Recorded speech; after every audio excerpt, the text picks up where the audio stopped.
Bien, bonjour à tous. Donc, j'ai le plaisir de vous présenter l'actualisation des recommandations européennes pour la prise en charge diagnostique et thérapeutique des artérites des vaisseaux de gros calibre.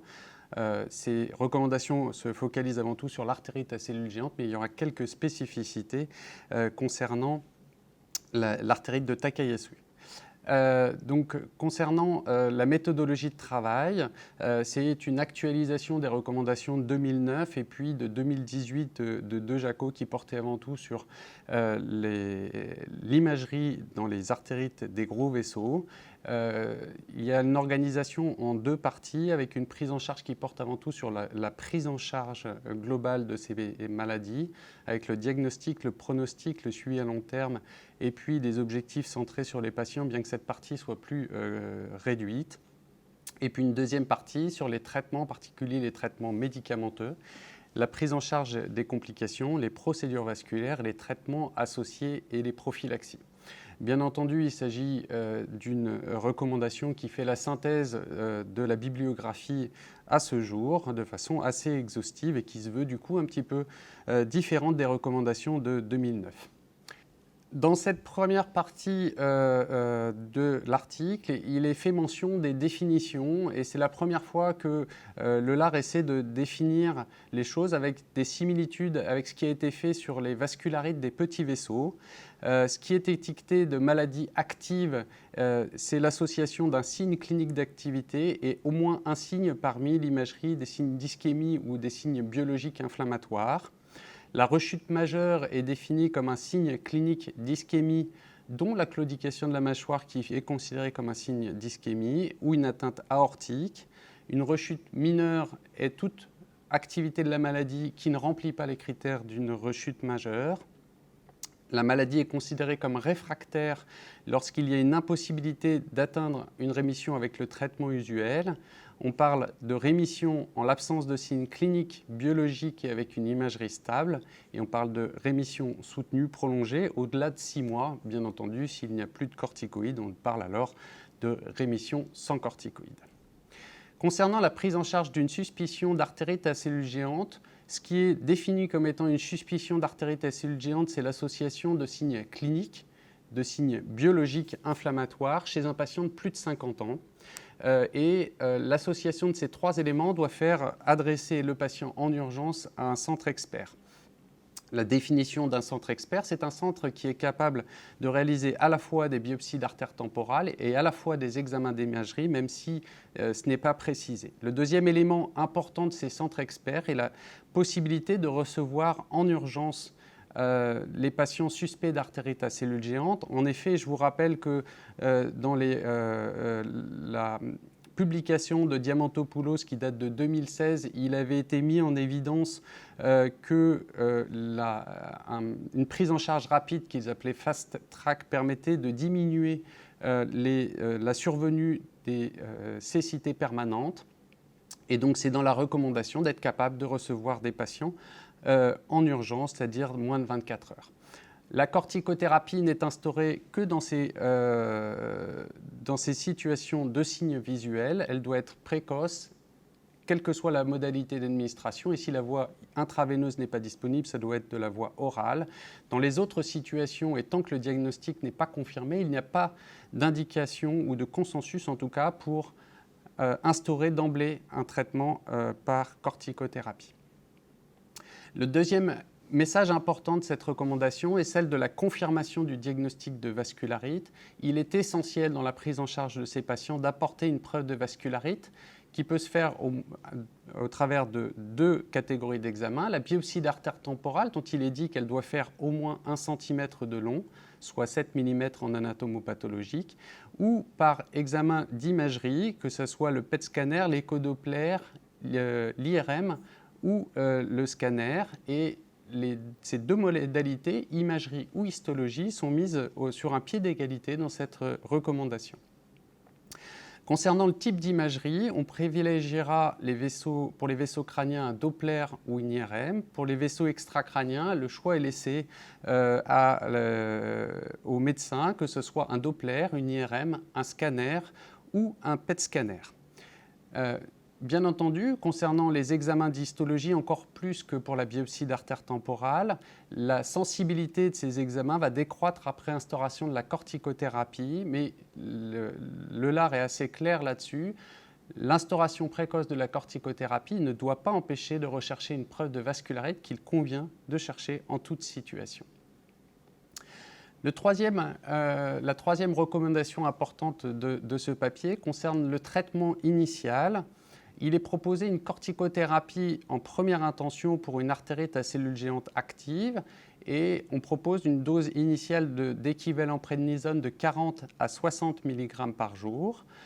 Et on utilisera des bolus intraveineux de 250 à 1 mg à 1 g en présence de signes visuels. Les autres signes ne sont pas considérés comme devant nécessiter une corticothérapie intraveineuse. Comme vous pouvez le voir, il n'y a pas de dose standard, fixe, ou au contraire de dose adaptée au poids comme on le fait volontiers en France, mais plutôt une fourchette qui est proposée.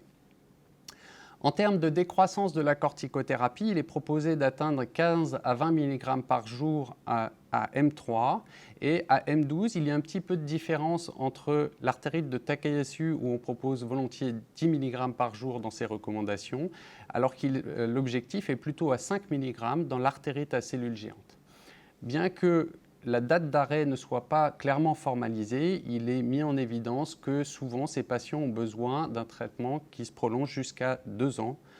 Et à noter qu'il est qualifié d'acceptable une dose d'équivalent prednisone de 5 mg par jour dans la prise en charge de ces patients. Quelle est alors la place des traitements d'épargne dans la prise en charge des patients atteints d'artérite à cellules géantes? Il est proposé dans ces recommandations de les utiliser dès le diagnostic s'il y a un risque élevé d'effets indésirables liés à la corticothérapie, tout en utilisant la même dose 40 à 60 mg par jour. Et ces traitements d'épargne sont également proposés en cas de rechute majeure ou de rechute mineure. Ces rechutes se différencient par la dose de corticoïdes qu'on va alors utiliser, 40 à 60 mg par jour pour les rechutes majeures ou la dose précédemment efficace dans le cas d'une rechute mineure. Pour ce qui est du traitement d'épargne cortisonique, la recommandation EULAR met en évidence ou met en première ligne en tout cas le tocilizumab et le méthotrexate est plutôt présenté comme une alternative à ces situations de rechute.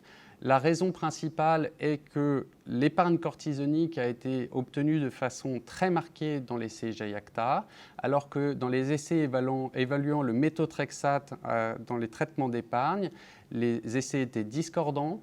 Et même si l'étude d'Alfred Marr mettait en évidence une épargne cortisonique après 1 an de traitement, celle-ci était moins importante, suggérant que le tocilizumab devait être préféré dans ces situations-là. Néanmoins, il n'y a pas eu de comparaison en face à face entre le tocilizumab et le méthotrexate, ce qui est d'ailleurs le sujet de l'étude METHOGIA qui débute actuellement. La recommandation de l'EULAR propose d'avoir un objectif assez ambitieux d'une corticothérapie interrompue à M6, permettant secondairement de réduire le tocilizumab ou le méthotrexate s'il a été choisi, ce qui permet d'avoir une durée prévisible. Et on parle d'une réduction, ce qui suggère qu'il n'y a pas d'arrêt brutal de ces traitements, mais bien que cela ne soit pas dit clairement. À noter qu'il y a un cas particulier pour l'artérite de Takayasu où, au contraire de l'artérite à cellules géantes, le méthotrexate est proposé en première ligne en association à la corticothérapie et il est proposé d'utiliser le tocilizumab ou les anti-TNF en cas d'échec de cette première ligne avec le méthotrexate, avec un papier de Diamantopoulos qui montrait une tendance à la significativité du tocilizumab pour prévenir les rechutes et des études rétrospectives étudiant les anti-TNF qui montraient également un intérêt dans la réduction de la dose de prednisone ou la réduction des marqueurs inflammatoires, bien que ce soit des études rétrospectives. Pour ce qui est des antiagrégants, le LAR note que les résultats sont discordants entre les différentes études. On voit dans cette première étude de Necher qu'il y avait une réduction significative des taux d'événements ischémiques. Et dans cette méta-analyse de Martinez-Taboada, il est mis en évidence, je ne vous montre que la synthèse, qu'il n'y avait probablement pas d'intérêt d'avoir des antiagrégants avant le diagnostic, que potentiellement il y avait un intérêt modeste après diagnostic, puisque vous voyez que l'intervalle de confiance est tout juste en dessous de 1, et que dans cette méta-analyse, il n'était pas mis en évidence de risque de saignement majoré. Mais bien que cette méta-analyse suggère qu'il y a peut-être un intérêt en association à la corticothérapie, le LAR a conclu qu'il y a des risques théoriques à la prescription d'un antiagrégant plaquettaire et qu'il ne devait pas être prescrit en systématique pour la prise en charge d'un patient atteint d'artérite à cellules géantes. La recommandation était identique dans l'artérite de Takayasu, bien qu'il n'y ait pas beaucoup d'études étudiant cet aspect-là. Pour ce qui est des procédures vasculaires de revascularisation, clairement, la recommandation est d'être en lien avec une équipe vasculaire. Il n'y a finalement pas de supériorité mise en avant d'une technique chirurgicale versus une autre endovasculaire. Et finalement, l'élément majeur de la survenue des complications est l'existence d'une inflammation au moment du geste de revascularisation. Il est donc conseillé d'avoir un patient en rémission et de décaler dans la mesure du possible, sauf urgence bien entendu, en cas de dissection ou autre. Pour ce qui est du suivi en consultation à long terme, c'est un suivi assez classique avec des consultations tous les 1 à 3 mois, puis 3 à 6 mois, puis annuelles, avec de la clinique, de l'interrogatoire et des marqueurs. Et le LAR propose la VS et la CRP, même si la tendance française est probablement d'utiliser plutôt le fibrinogène comme marqueur d'action d'inflammation longue que la VS. Enfin, il n'est pas recommandé d'utiliser l'imagerie pour la surveillance car il persiste que des hyperfixations ou des prises de contraste sur l'IRM dont la signification est inconnue et les examens d'imagerie doivent être réservés aux doutes évolutifs et bien sûr à utiliser sur une base individuelle. En conclusion, il y a de nombreuses recommandations qui sont issues de consensus plus que de preuves formelles. Cela permet quand même d'actualiser la place de l'imagerie dans le diagnostic des vascularites des gros vaisseaux et en particulier de l'artérite à cellules géantes.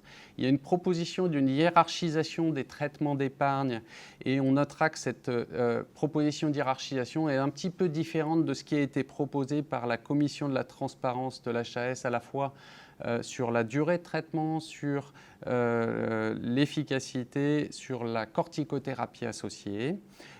Et puis, on notera quand même que la place des antiagrégants est mise très clairement en retrait par rapport aux recommandations précédentes, même si on peut discuter ce point-là. Il y a bien sûr beaucoup de questions qui sont ouvertes par ces recommandations. Clairement, il est nécessaire de mieux définir et classer les vascularites des gros vaisseaux, que ce soit en termes de critères diagnostiques, pronostiques ou thérapeutiques. Il n'y a pas eu d'identification de dose optimale de glucocorticoïdes et c'est nécessaire de mieux le définir à l'avenir et de mieux positionner les traitements d'épargne cortisonique. Enfin, une standardisation du suivi des patients est importante et pour les patients qui sont sous tocilizumab, il y a toute la question du suivi de ces patients puisque les marqueurs inflammatoires sont abolis sous tocilizumab. Enfin, bien que ce soit un des objectifs de ces recommandations, les objectifs centrés sur les patients n'ont été que peu abordés dans ces recommandations. Voilà, je vous remercie pour votre attention. Je n'ai pas de conflit à déclarer notable pour cette présentation.